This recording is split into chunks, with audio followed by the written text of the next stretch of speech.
Indicator सुनते ही लगता है मुश्किल, लेकिन यहाँ पर कुछ ऐसे सिंपल इंडिकेटर्स भी हैं जिनका आप यूज करके अपनी ट्रेडिंग को 10 गुना बेहतर अच्छा कर सकते हैं। आज हम बात करने वाले हैं मूविंग एवरेज एंड आरएसआई के बारे में। आप जो भी प्राइस एक्शन स्ट्रेटजी फॉलो करते हैं, अगर आप उसमें ये दोनों मूविंग एवरेज एंड आरएसआई का यूज करके आप उस स्ट्रेटजी में कंबाइन कर दोगे, तो बेसिकली आप एक ए प्लस सेटअप तैयार कर लेते हो और अपनी स्ट्रेटजी का विन रेट बढ़ा लेते हो। तो चलिए जानते हैं कि कैसे यूज किया जाता है।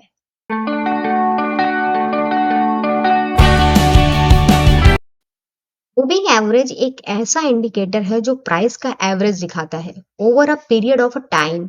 तो यहाँ पर हम बात करते हैं, ये जो इंडिकेटर है मूविंग एवरेज, यहाँ पर दो पॉपुलर टाइप्स के होते हैं। पहला तो क्या है, आप यहाँ पे देख सकते हो, सिंपली इंडिकेटर्स पे जाओगे आप और जब यहाँ पर आप डालोगे ईएमए,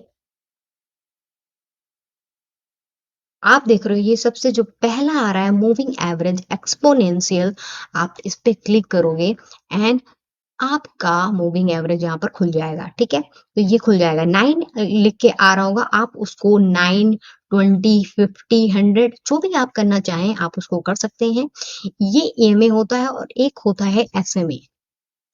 समय डालोगे तो आएगा मूविंग एवरेज सिंपल, इसको भी लोग यूज करते हैं। तो ये दो तरह के होते हैं मूविंग एवरेज जिसको यूज किया जाता है। जो ईएमए होता है उसकी एक्यूरेसी ज्यादा अच्छी होती है और ये इंट्राडे ट्रेडर्स इसको काफी यूज करते हैं, और जो एसएमए होता है वो स्विंग ट्रेडर यूज करते हैं। बेसिकली मैं यहाँ पे आपको रिकमेंड करूंगी कि आप ईएमए ही यूज करो, यानी कि जो एक्सपोनेंशियल जो मूविंग एवरेज है वो ज्यादा अच्छे से काम करता है। अब दूसरी चीज यहाँ पर ये आती है कि जो इसको किस लिए यूज किया जाता है, इस मूविंग एवरेज को, यूज किया जाता है ट्रेंड के डायरेक्शन को पकड़ने के लिए। यानी कि ट्रेंड के डायरेक्शन को पकड़ने के लिए हम इसका यूज करते हैं। ट्रेंड के डायरेक्शन को पकड़ने के लिए ट्रेंड की डायरेक्शन को पकड़ने के लिए इसका हम यूज करते हैं। और दूसरा इसमें आता है कि हम यहाँ पर दूसरी चीज इसको यूज करते हैं यहाँ पर एंट्री एंड एग्जिट के लिए। ये हमें पता है कि कहाँ पर एंट्री लेनी है बेसिकली और कहाँ पर एग्जिट करना है। तो ये दोनों ही सिचुएशन में हम जो मूविंग एवरेज है उसका यूज करते हैं। तो ये काफ़ी ज़्यादा इम्पोर्टेंट है यहाँ पर दोनों चीज़ें, कि यहाँ पर हमें ट्रेंड पता चलेगा तभी हम उसके डायरेक्शन पर ट्रेड ले पाएँगे, और ये बहुत ज़्यादा ज़रूरी होता है कि एंट्री कब करनी है और एग्ज़िट कब करना है। ये मूविंग एवरेज जो टूल है, जो इंडिकेटर है, ये काफ़ी ज़्यादा यहाँ पर इम्पोर्टेंट हो जाता है ट्रेडिंग को करने के लिए।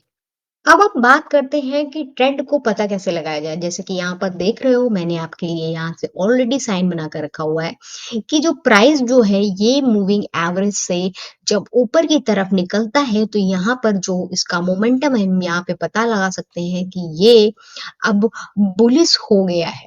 ठीक है, और ये अभी रेस्ट कर रहा है और ये फिर फटने वाला है ऊपर की तरफ ही। तो फिलहाल के लिए अभी यहाँ पे मैं बता दूं कि बुलिश कैसे होता है। आप ये जान सकते हो कि जब ये मूविंग एवरेज के ऊपर क्लोज कर देता है तब यहाँ पर पता चल जाता है जो ट्रेंड है वो बुलिश हो चुका है। अभी यहाँ देख सकते हो मूविंग एवरेज के नीचे प्राइस क्लोज कर दिया है यहाँ पर। तो यहाँ पर ये बता रहा है कि जो ट्रेंड है वो बेरिश हो चुका है। अब प्राइस नीचे की तरफ बढ़ने वाला है, तो ये और नीचे की तरफ जाता भी है। तो ये यहाँ पर मूविंग एवरेज आपको बता रहा है ट्रेंड, कि वो कब बुलिश हो रहा है और कब बेरिश हो रहा है। ये आपको समझने में काफी ज्यादा मदद कर रहा है। तो अभी हमने समझा ट्रेंड डायरेक्शन को पकड़ना, यानी कि ये वाला पॉइंट हमारा पूरा कंप्लीट हो गया है। अब हम बात करते हैं एंट्री और एग्जिट को। कैसे हम यहाँ पर देखेंगे कि एंट्री और एग्जिट हमारा सिग्नल एक्टिवेट हो रहा है। ठीक है, तो एक पॉपुलर जो स्ट्रैटेजी है, क्रॉस ओवर स्ट्रैटेजी, उससे हमें पता चलता है कि एंट्री और एग्जिट सिग्नल हमें कब मिल रहा है। एक और पॉपुलर मेथड है यहाँ पर मूविंग एवरेज को क्रॉस ओवर स्ट्रेटजीज को बोलते हैं। और ये जो बताता है हमें कि इसमें हम बेसिकली दो अलग अलग तरह के जो मूविंग एवरेज हैं ठीक है? वो यूज़ करते हैं। जैसे कि अभी आपके सामने मैंने 9 ईएमए और 20 ईएमए को ओपन कर रखा है। यहाँ पर मैंने बताया कि जब ये ईएमए के ऊपर क्लोज़ कर देता है, तो ट्रेंड क्या हो गया, यहाँ से बुलिश हो गया और साथ ही साथ यहाँ पर हमें ये भी पता चल रहा है क्रॉस ओवर के थ्रू कि यहाँ पर मेरी एंट्री एक्टिवेट हो रही है इस पॉइंट पे। इस वाली कैंडल पे मेरी एंट्री एक्टिवेट भी हो रही है। तो ये भी यहाँ हमें पता चल रहा है और एग्जिट कब होगी एंट्री? एग्जिट हमारी एंट्री तब होगी जब ये मूविंग एवरेज के नीचे क्लोज कर देगा। बहुत सारे लोग ये जो 9 ईएमए है इसके नीचे अगर क्लोज कर देता है तो अपनी पोजीशन को कट कर लेते हैं और बहुत सारे लोग कट करने के लिए जो ये 20 ईएमए आप देख रहे हो जो व्हाइट लाइन है इसको जब कट करता है तो यहाँ पर अपनी पोजीशन को कट कर लेते हैं यानी कि अपने प्रॉफिट को बुक कर लेते हैं। यहाँ पर लिया किस बहुत सारे लोगों ने यहाँ पर एग्जिट की प्रॉफिट को बुक किया और बहुत सारे लोगों ने इस पॉइंट पर भी प्रॉफिट को बुक किया यानी कि एग्जिट किया। तो ये आपको पता चलता है कि कब एंट्री लेनी है और कब एग्जिट सिग्नल यहाँ पर एक्टिवेट हो रहा है। इसी मूविंग एवरेज की जो स्ट्रैटेजी है इसके थ्रू ही आपको पता चल रहा है। यहाँ पर ध्यान देने वाली बात ये है कि ज़्यादा एक्यूरेसी जो बढ़ानी है अगर स्ट्रैटेजी की तो आप सिर्फ सिंपल एक चीज़ यानी कि मूविंग एवरेज का यूज़ करके आप ट्रेडिंग नहीं कर सकते हो। यानी कि आपको साथ ही साथ आरएसआई, वॉल्यूम और सबसे ज़्यादा जो ज़रूरी होता है वो होता है प्राइस एक्शन। अगर प्राइस एक्शन आपने फॉलो किया उसके बाद आपने मूविंग एवरेज को देखा सेकेंडरी रखा तो आपके चांसेस आपकी जो विन रेट है स्ट्रेटजी का वो ओवरऑल यहाँ पर बढ़ जाता है।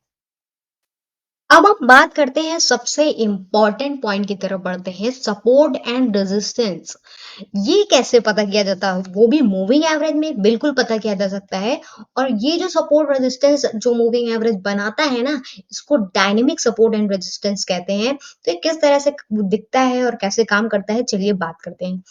जैसे ही यहाँ पर आप देख सकते हो प्राइस ऊपर यहाँ से गया और मैंने बताया ट्रेंड आपको पता चला बुलिश है और फिर वहां से नीचे उतरा इस मूविंग 9 एमई जो 9 ईएमए है उससे नीचे उतरा फिर ये नीचे उतरा फिर ऊपर गया फिर नीचे उतरा फिर ऊपर गया।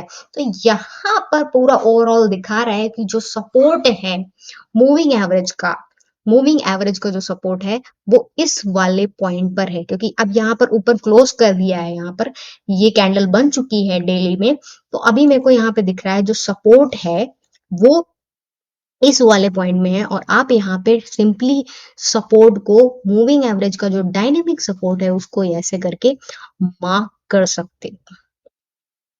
ये भी जोन ले सकते हो आप इस जोन तक का पूरा मार्क कर सकते हो एंड ये यहाँ पर आपको पता चल रहा है कि प्राइस सपोर्ट ले रहा है। क्योंकि अभी देख सकते हो कि ये कैंडल जो बनी ये अच्छी नहीं है उतनी और ये वाली भी उतनी अच्छी नहीं है और ये वाली भी उतनी अच्छी नहीं है। तो इट माइट बी कि ये नीचे चला आए लेकिन फिलहाल के लिए अभी यहाँ पर ये दिखा रहा है कि ये सपोर्ट बन चुका है। ठीक है और जब ये लेवल को क्रॉस करता है और फिर ये मूविंग एवरेज के ऊपर तो यहाँ पर निकला ही हुआ है और फिर हमारी एंट्री यहाँ पर फिर से बनती है उसके अकॉर्डिंग। अगर मूविंग एवरेज की बात करें तो यहाँ पर हमारी एंट्री अभी नहीं बनी क्योंकि ये कैंडल अच्छी नहीं बनी है। ठीक है ये कैंडल देखिए जबरदस्त बनी थी और यहाँ पर ये बुलिश सिग्नल काफी तगड़े तरीके से दिखा रहा था। तो ये था यहाँ पर हमें सपोर्ट पता चला। अब हम बात करते हैं कि रेजिस्टेंस कैसे हम ढूंढ सकते हैं वो भी डायनेमिक मूविंग एवरेज में कैसे जो रेजिस्टेंस ढूंढा जाता है वो कैसे पता करते हैं चलिए देखते हैं। यहाँ पर अभी आप देख सकते हो कि ये मैंने आपको बताया था कि ये आपको जो सिग्नल दे रहा है वो बेरिश का दे रहा है जो ट्रेंड दे रहा है वो बेरिश का दे रहा है जो एंट्री एक्टिवेट हो रही है वो ये वाली कैंडल पे एक्टिवेट हो रही है क्योंकि काफी बड़ी सी रेड कैंडल बनी हुई है तो यहाँ पर ये एंट्री यहाँ पर हमारी एक्टिवेट हो रही है। ठीक है लेकिन ये रेजिस्टेंस कैसे पता चलेगा देखो रेजिस्टेंस ऐसे पता चलेगा कि जो यहाँ पर आप देख रहे हो ये जो वाला पॉइंट था ऊपर इसके ऊपर ये नहीं गया यहाँ पर गया और फिर ये नीचे आ गया और नीचे क्लोज कर दिया। ठीक है तो ये इसने रेजिस्टेंस यहाँ पर लिया ये डायनेमिक रेजिस्टेंस यहाँ पर बना और यहाँ पर हमारी एंट्री एक्टिवेट हो रही है इस पॉइंट पे, ठीक है। तो ये हमें यहाँ पर रेजिस्टेंस साफ साफ दिख रहा है कि यहाँ पे बन रहा है। अब हम आपको यहाँ पर एक मैं टिप देना चाहूंगी कि जो शॉर्टर टाइम फ्रेम पे आप जो ईएमएस होते हैं वो ज्यादा रिस्पॉन्सिव होते हैं, यानी कि आप ये अभी मैंने डेली पे दिखाया, बराबर काम कर रहा है, नो डाउट। बट अगर आप इंटर ट्रेडिंग करते 15 मिनट 5 मिनट में, ये आप देखोगे कि ये और भी अच्छे से काम करेगा, ठीक है। अब हम जान लेते हैं आरएसआई क्या होता है और ये कैसे काम करता है। देखिए आरएसआई, आप यहाँ पर इंडिकेटर्स पे जाओगे और आप डालोगे आरएसआई, ठीक है। तो ये पूरा नाम लिख कर आ रहा है, रिलेटिव स्ट्रेंथ इंडेक्स। आप इस पे क्लिक करोगे, ये देखो नीचे आ रहा है बिल्कुल, यहाँ पर आप देख सकते हो ग्राफ बन के आ रहा है, ठीक है। आप इस ग्राफ पे डबल क्लिक करोगे तो इसकी सेटिंग खुल जाएगी और बेसिकली आप यहाँ पर जो स्टाइल है वो देख सकते हो। ये आपको यहाँ पर आना है और जो आरएसआई मिडिल बैंड है उसको क्लोज कर देना है, और जो आरएसआई अपर बैंड है इसको हमें कर देना है 60, और जो लोअर बैंड है इसको कर देना है हमें 40। सेव एज डिफॉल्ट पे जाकर आप इसको सेव एज डिफॉल्ट पे करके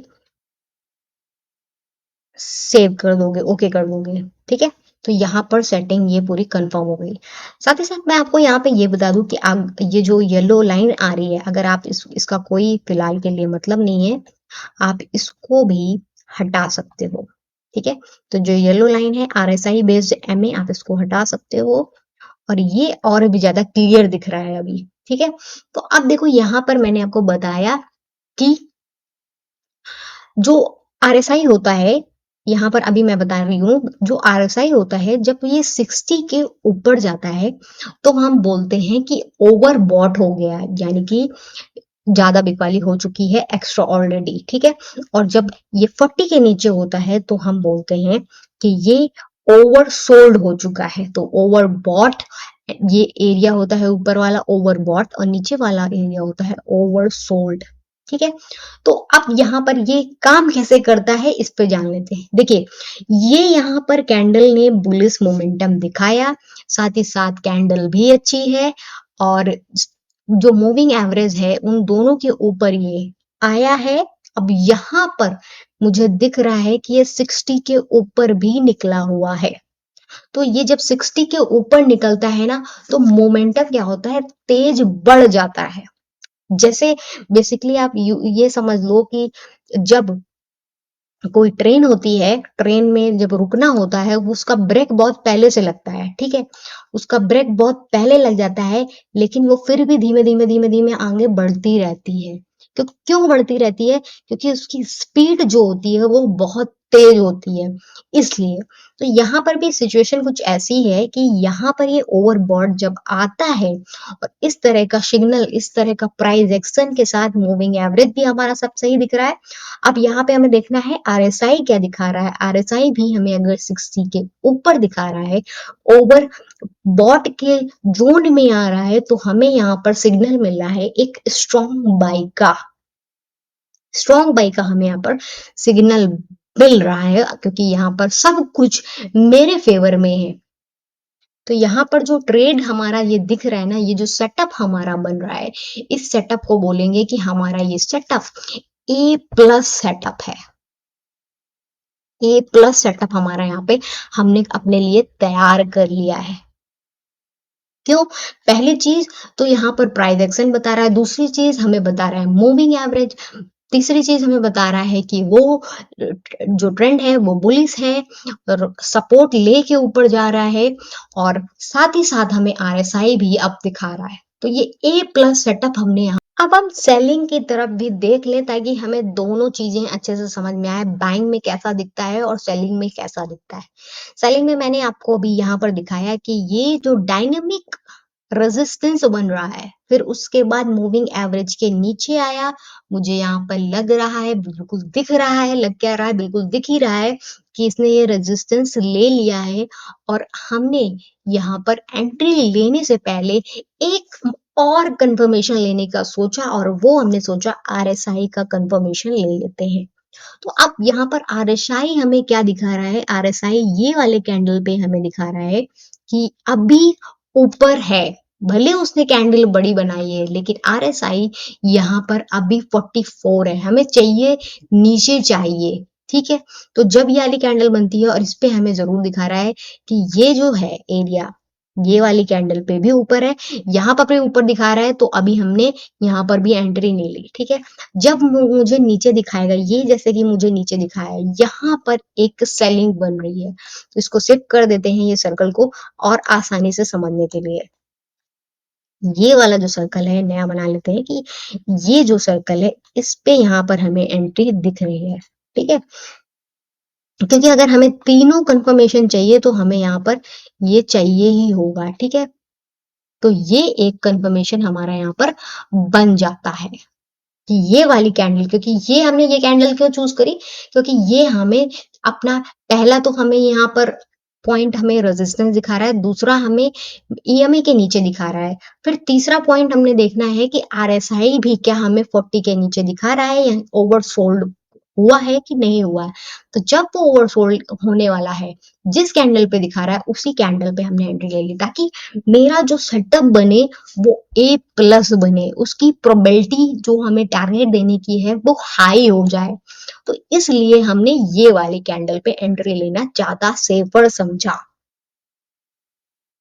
तो आपने देखा कि कैसे मूविंग एवरेज प्लस आरएसआई को प्राइस एक्शन से जब आप मिलाओगे तो आपका ए प्लस सेटअप तैयार हो रहा है ट्रेड करने के लिए।